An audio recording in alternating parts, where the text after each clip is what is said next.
Oh yeah. I got my three C's: coding, crocheting, and chilling.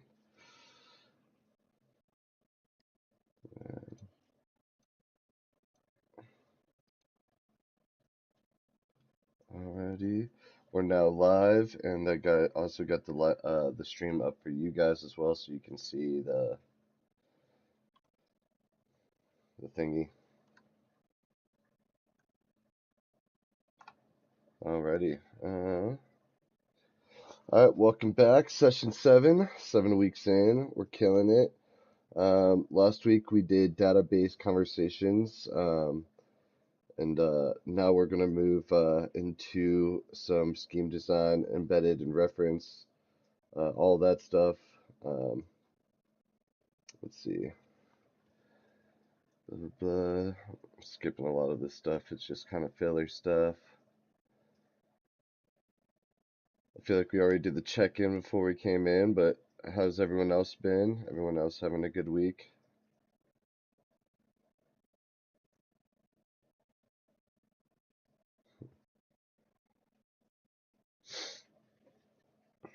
Fair. I got a nice little bit of sun today. Went out to the pool and chilled for a little bit.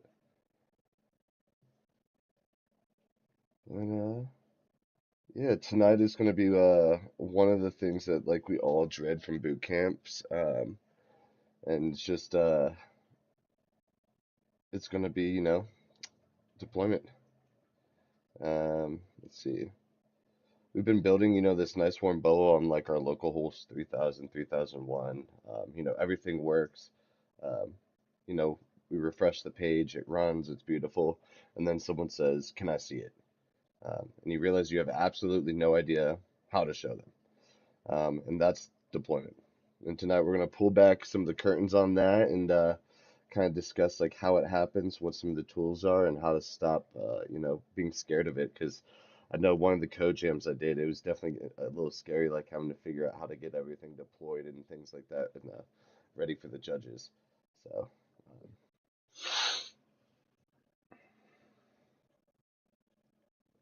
and like, there's definitely different ways to do. Like I know if you're just deploying like front end, you can typically get away with just doing it on GitHub pages, but if you start wanting to like have a back end, there's a couple other steps. Um, so yeah, what deployment actually means end to end. So we're going to start with the honest definition. What does deploying an app actually mean?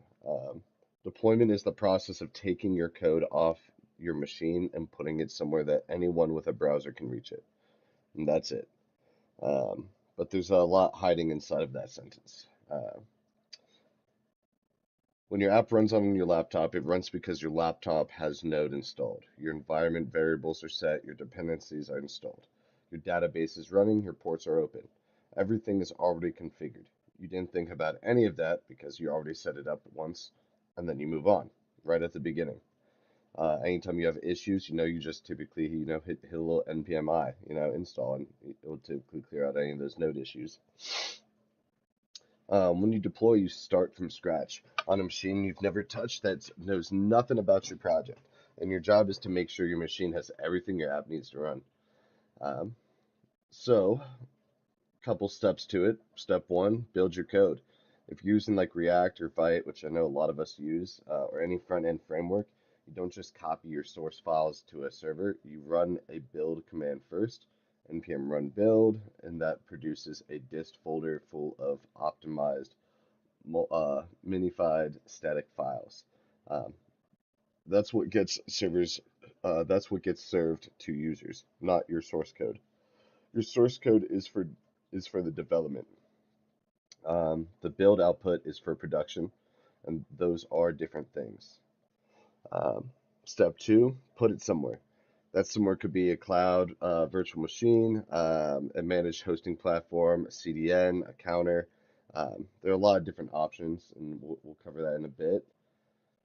Um, let's see. Yep. I want to make sure I'm flipping to the right screen. So try to add a couple more like tabs instead of just like a single tab for a little thingy for you guys. Um, Step three, you want to serve it. something has to listen for requests and respond with your files or your API responses. On the front end, that's usually like nginx or CDN Edge node. On the back end, that's your Node Express server or whatever runtime you're using. Step four, point a domain at it. DNS maps a human readable name to an IP address. When someone types your URL, DNS says that means go to this machine.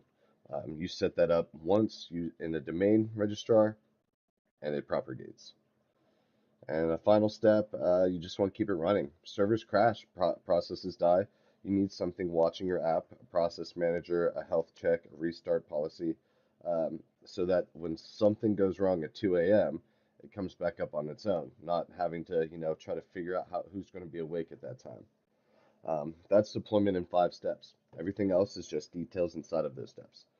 Um, so have you guys has anyone tried have you guys tried any type of deployment before? CJ, have you deployed anything before? Because you finished the class, right?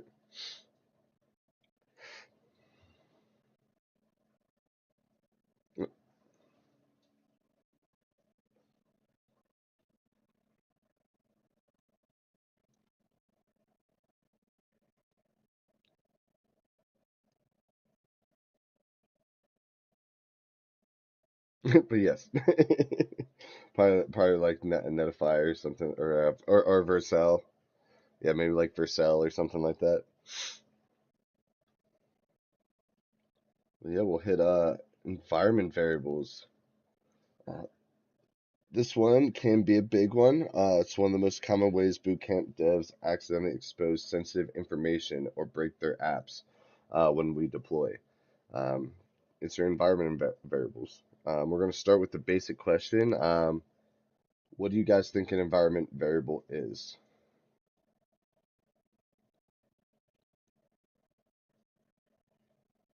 Got you.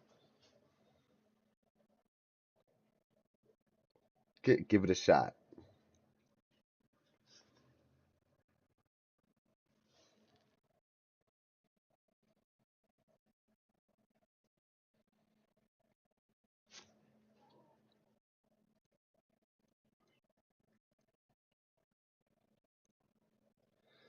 Yeah.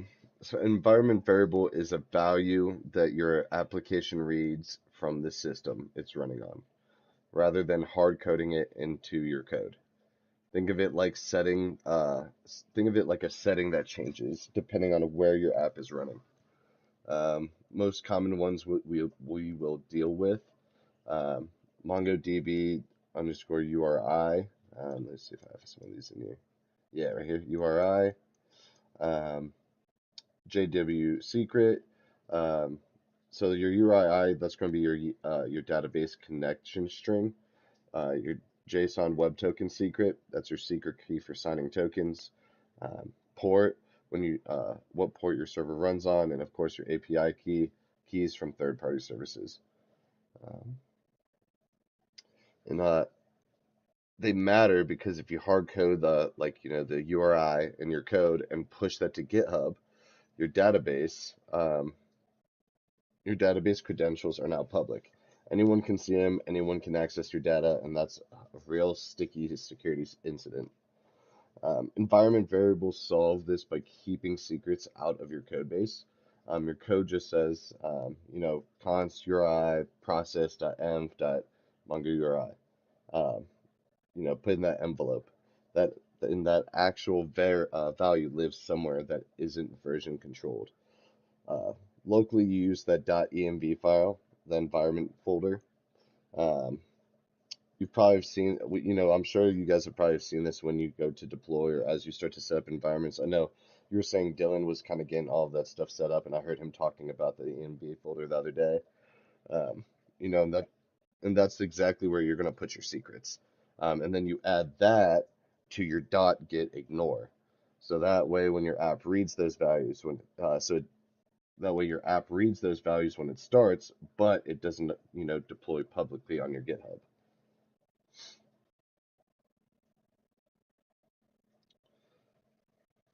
Yeah, pretty much anything you don't want to see be seen publicly, you can put it in that dot get ignore file, and that's it's always going to be like, okay, cool, yep, not going to use it. Or, I'm not going to show it I'm not going to show it publicly. It doesn't mean that it's going to ignore this stuff. It's just going to ignore it by not adding it to GitHub.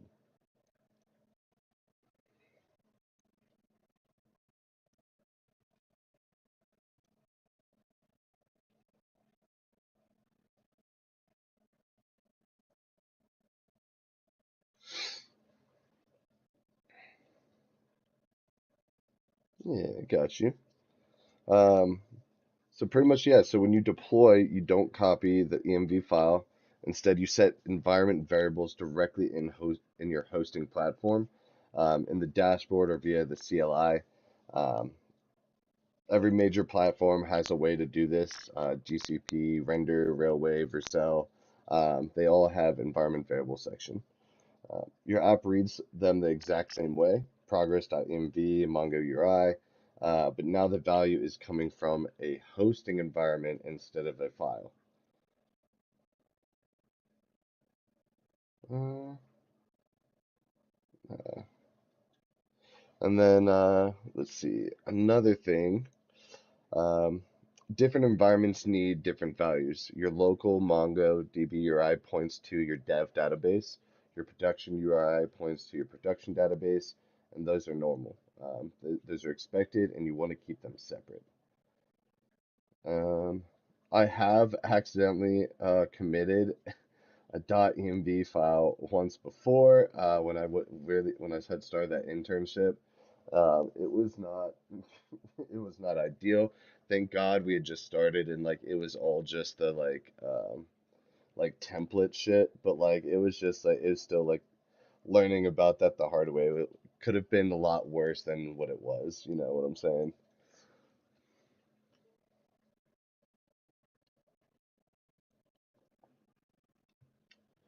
Let's see.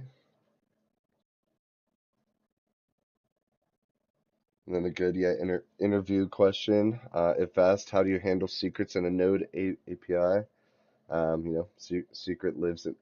Secrets live in environment variables, never in source code. Locally, I use env.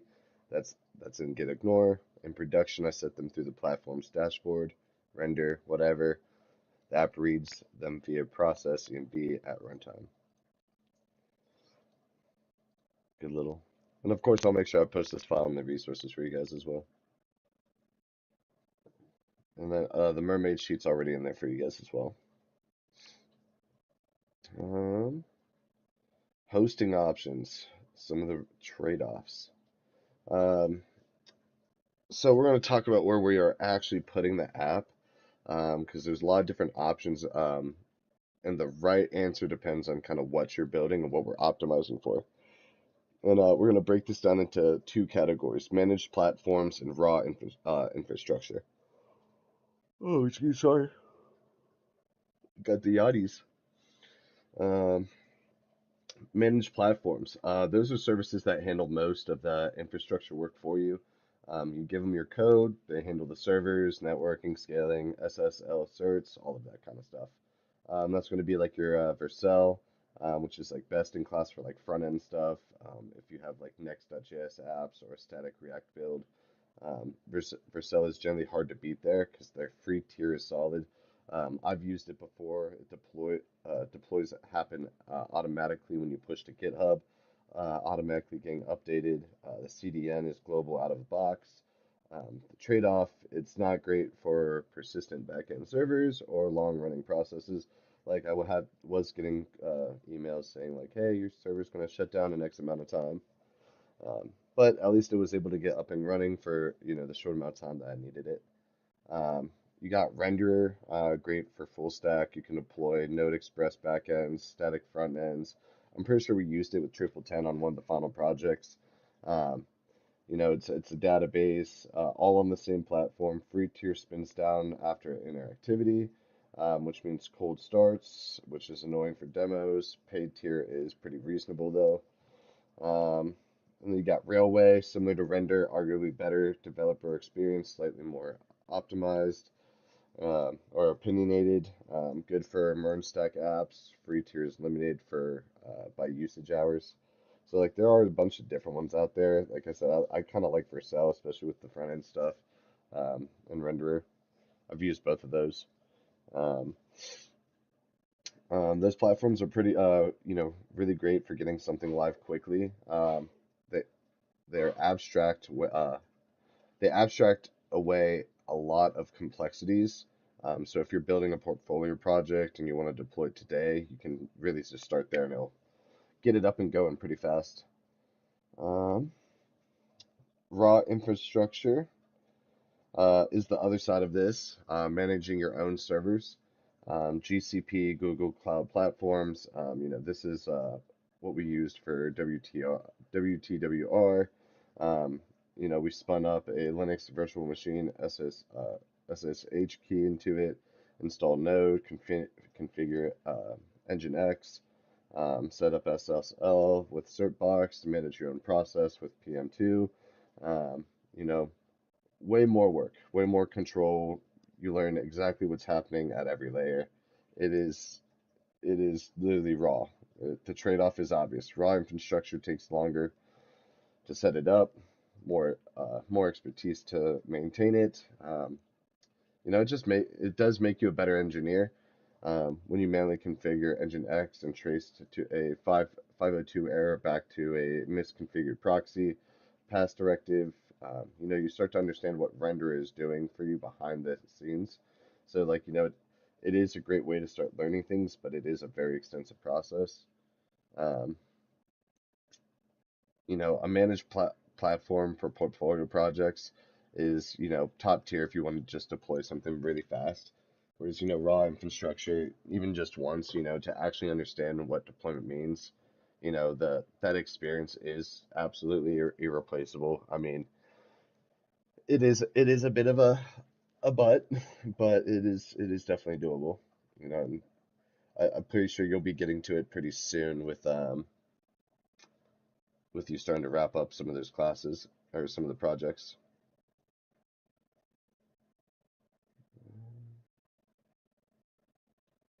Let's see, we'll move on to nginx, reverse proxies.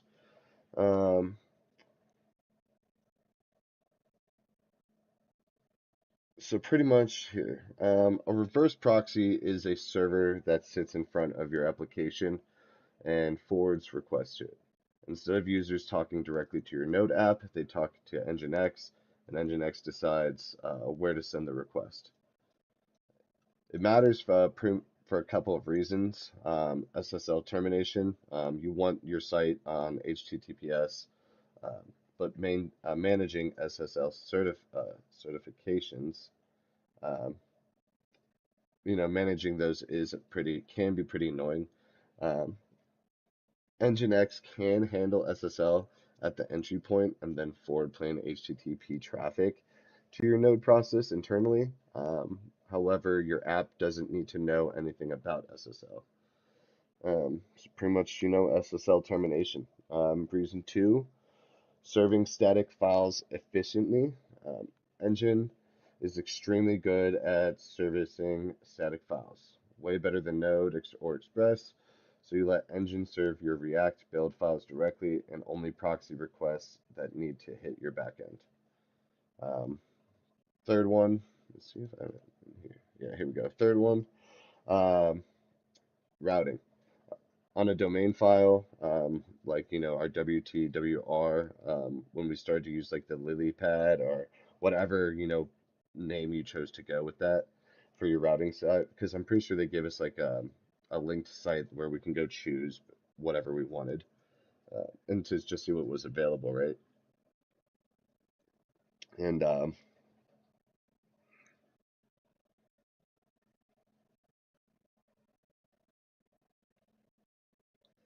they have an entire sprint that's just like straight up routing. It goes, it is the fastest sprint. Yeah.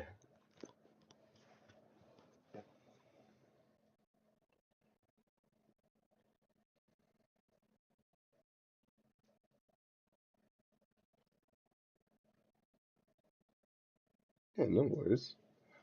So pretty much engine can say like any request to an API goes to port 3001, which is would be your node server, and any other request gets served from the front end build directory. One domain, two different things. Uh, let's see. Here we go. Here's a simplified nginx config that does exactly that. Let's see.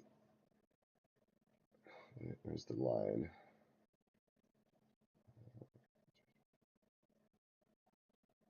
I think this is different than what I have in my notes. But the try files, the URI index, HTML line, yes, yeah, it's definitely different, yeah, because I have a different HTML line running. I think they're running it under location now.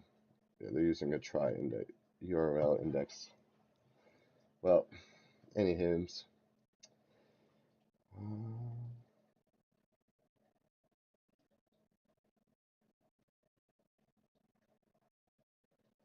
so pretty much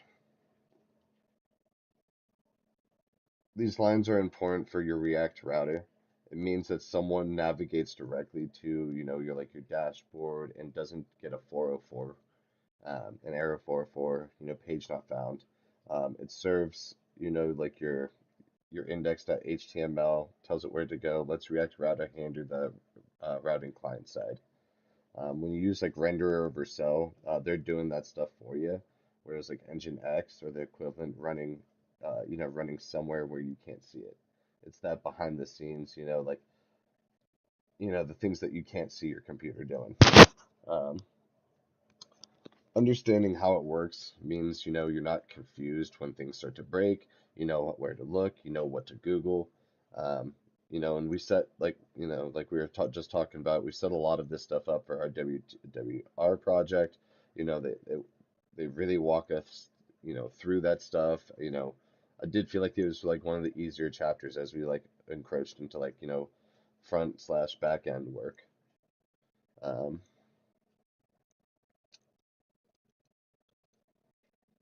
but CI and CD basics.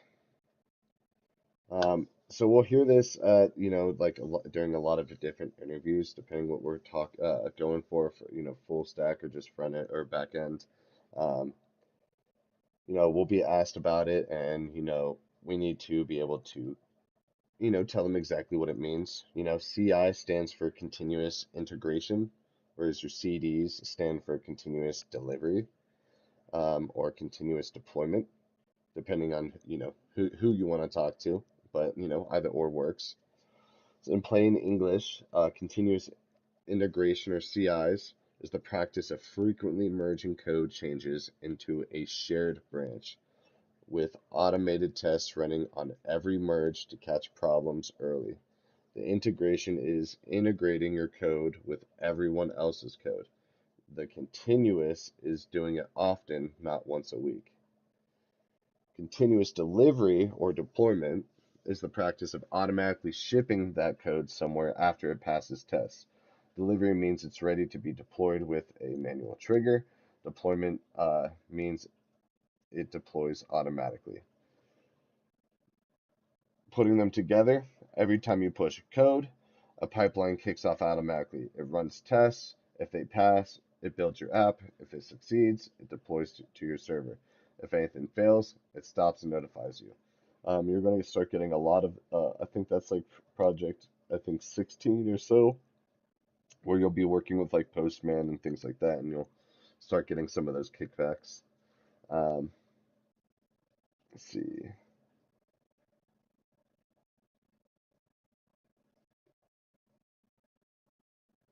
Oh yeah, then you definitely know. Yeah, because I think yeah, it is Sprint 12 and 13 that I'm pretty sure you use Postman. Yeah, and you start running tests, and then 13 they don't clear out all of the 12 tests, so you're going to fail half of the file, but the other half will pass, and they don't tell you that, but you're supposed to recognize it. It's yeah. Silly, silly.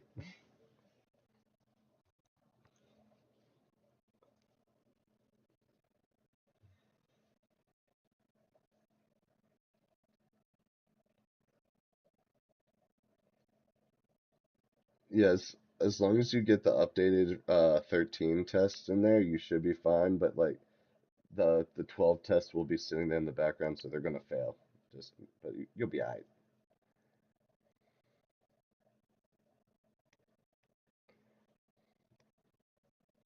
Yeah, no worries. Um, so we've already used some of the simplest versions of CIs and CDs. When we've connected to our GitHub repo, to Vercel or to renderer, push to main, it deploys. That's CD with basically no CI. A real CI CD pipeline looks more like you push to GitHub, lint check, run tests, build the app, deploy to staging, manual approval or auto, and then deploy to production. Um, Give you a little boom boom. The tool most commonly used for this is GitHub Actions. You write a YAML file that lives in your repo at GitHub Workflows deploy.yaml, um, and GitHub runs it on every push. It's a minimal example. Actually, this would be more of a minimal example because this would be your deploy. This is your YAML, but yeah, I guess it didn't have Python. But yeah, this is actually what it would look like, a minimal example. Um, and why it matters right now is because during when we're interviewing, do you have CI or CD experience? Is that and re what they're really asking us is, do you understand automated pipelines? Can you set one up? Do you understand why teams use them? The answer is yes, because now you do. Um,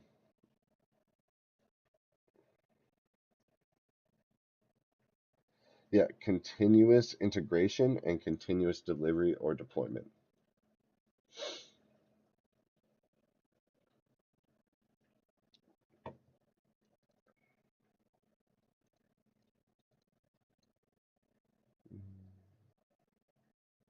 Here you go.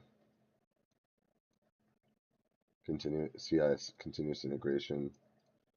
So automated deployment after CI passes and automated testing on every push. So some of the benefits. Mm. Common deployment failures and how to debug them. Um, Hell yeah. And then also before I get into this one, so next week I'm gonna try to jump backwards and kind of go over some application, where to kind of start getting more practice and some more like um interactive shit for all of us to kind of like really build on. So I'm gonna try to really pull out some stops next week. Uh, Common deployment. Let's see. So last section on this, and this one can't is actually practical. These are things that will bite us in the ass, and we're gonna go over how to handle them. So failure number one. It works locally, but not in production. 9 out of 10 times, this is an environment variable, um, something your local NV file has that you forgot to set in your hosting platform. You just have to check your environment vars first and always. Um, Second most common, a dependency. That's in dev dependencies that you actually need at runtime. That's a package .json problem. Move it to dependencies. Let's see how many pages I have on this one. Um, Failure number two, a 502 bad gateway. That's nginx telling us that it tried a proxy request to our backend and it got nothing back. Either a node server isn't running or it's running on a different port than nginx expects. You want to check your PM2s list or your PS aux. Um, you know, Essentially you want to check your nginx configs proxy passport and make sure that they are matching. Um, third one, React router routes, returning 404. You deployed your React app and direct navigation to dashboard gives you a 404. This is the try files issue from the engine section. You need try files in the HTML in your location block. Without it, nginx tries to find the file at the path, doesn't find one, and 404s. Um, Four, cores errors in production. Your API is running, your front end is running, but fetch calls are getting blocked. Cores is set up for localhost, but not for your production domain. You want to go to your express cores config, add your production domain to allow origins. Um, Fifth one, SSL cert expired or not set up. Browsers will block our sites if the cert is expired or missing. If you're on a GCP managing your own certs, use certbot. Set up auto renewal certbot renew. Try run to test it, then open it to cron. Um, on a managed platform, it'll handle it for you. Um, just some pretty basic general debugging stuff. Always check our logs, checking the console, checking the network tab, making sure that that everything is working and coming back with the proper requests and the proper numbers that they should be. Um, you know, like what is our stat, like, what is the good code that we everybody wants to see? What's that status code?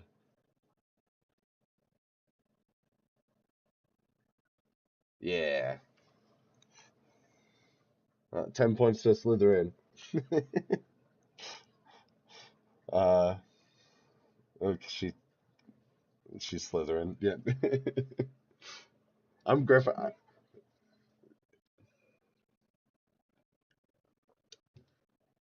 Yeah, there was like a whole sesh on it. uh, Long story short, we all end up on Pottermore and went through all of our wands, Patronuses, and the whole nine. uh,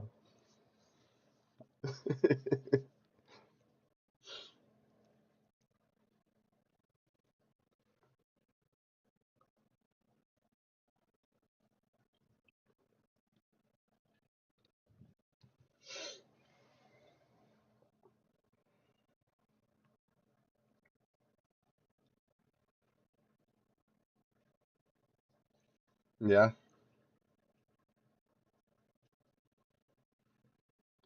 I'm just gonna go. My legs are broken. I like chocolate. I feel like that'll be a great one to go.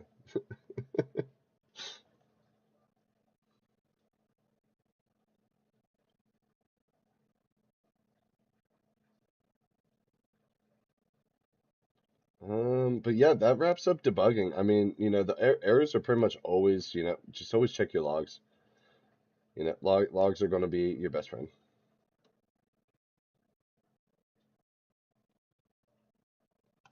Clickety.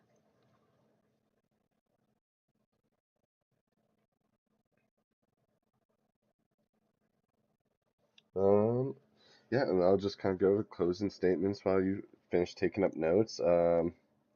So that way we can at least get the YouTube stream turned off, and then we can all just kind of shoot the shit. Um, yeah, that was session 7. A lot of it was a lot of stuff was covered tonight. Again, like last week. I'm going to try to make next week a lot more interactive. So hopefully, more people are here next week. If they're not, all everything will be getting posted in the resource tab again. I've been trying to use Claude to kind of help me design and make like little like flashcard type games and things like that to not only expand my knowledge of like different methods that can be used, but to also start trying to get better with application. So like, like some of the leak code problems, they can seem a bit difficult at the beginning when you don't have much application progress, especially their easy problems. So, trying to use Claude to help me generate problems that are a bit easier just to get a more functional, you know, just a much more functional, repetitive,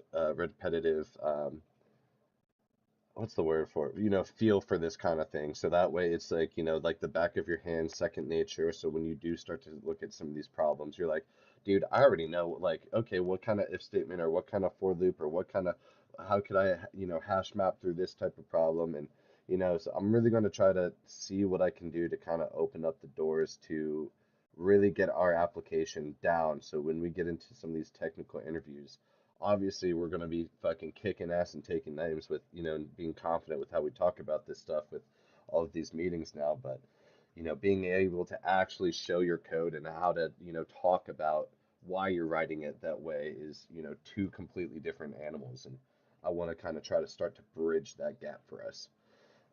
So, um, that being said, what deployment actually means, end to end, environment variables and why it matters for security, real trade-offs between managed platforms and raw infrastructure, um, what nginx is doing and why it exists, CDIs, CDs from first principles, and how to debug the most common failures. If there's one thing that we should take away from, the deployment is not magic. It's just running our app on someone else's computer. That's it. Once we understand that, everything else is just details. Best way to learn this, deploy something, pick a project, and you're about to start getting hit with all that, so just strap in, I should say. You know, you'll be picking a platform, you'll learn how to ship it. It is a bit of a beast. Like, you know, I feel like the course and they move through it very quick. Like, you're watching the videos, you're trying to just trying to get through it because of their ridiculous deadlines. But once you start to build those like little things, or if you guys want, like I said, we'll start doing little code jams. That will give you, an opportunity to like try to deploy on sites other than what they give you. And it really starts to open up your eyes of like, holy shit, okay, I need to Google what I need to do next because I'm so lost, but then once you do it, you're like, dude, that was so easy. That was actually pretty simple, so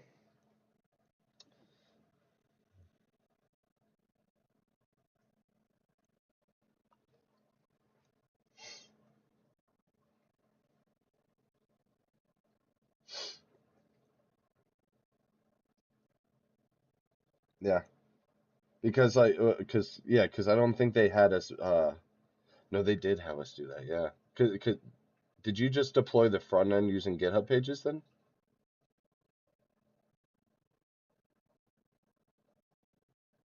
Ah, tight. I like that.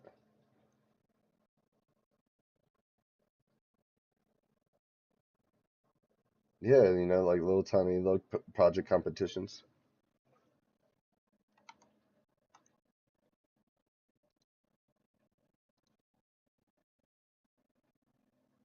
Oh, we're still live. Yeah, I just saw those. Let me read it.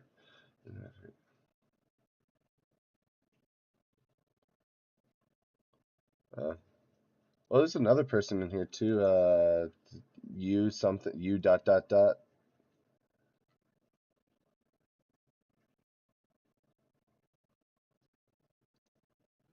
Underdog 22. Oh, okay. Yeah, for some reason it just says, yeah, you dot dot for me. Yeah, who's that guy? Fucking weirdo, just lurking. Oh, jeez. Well, shit.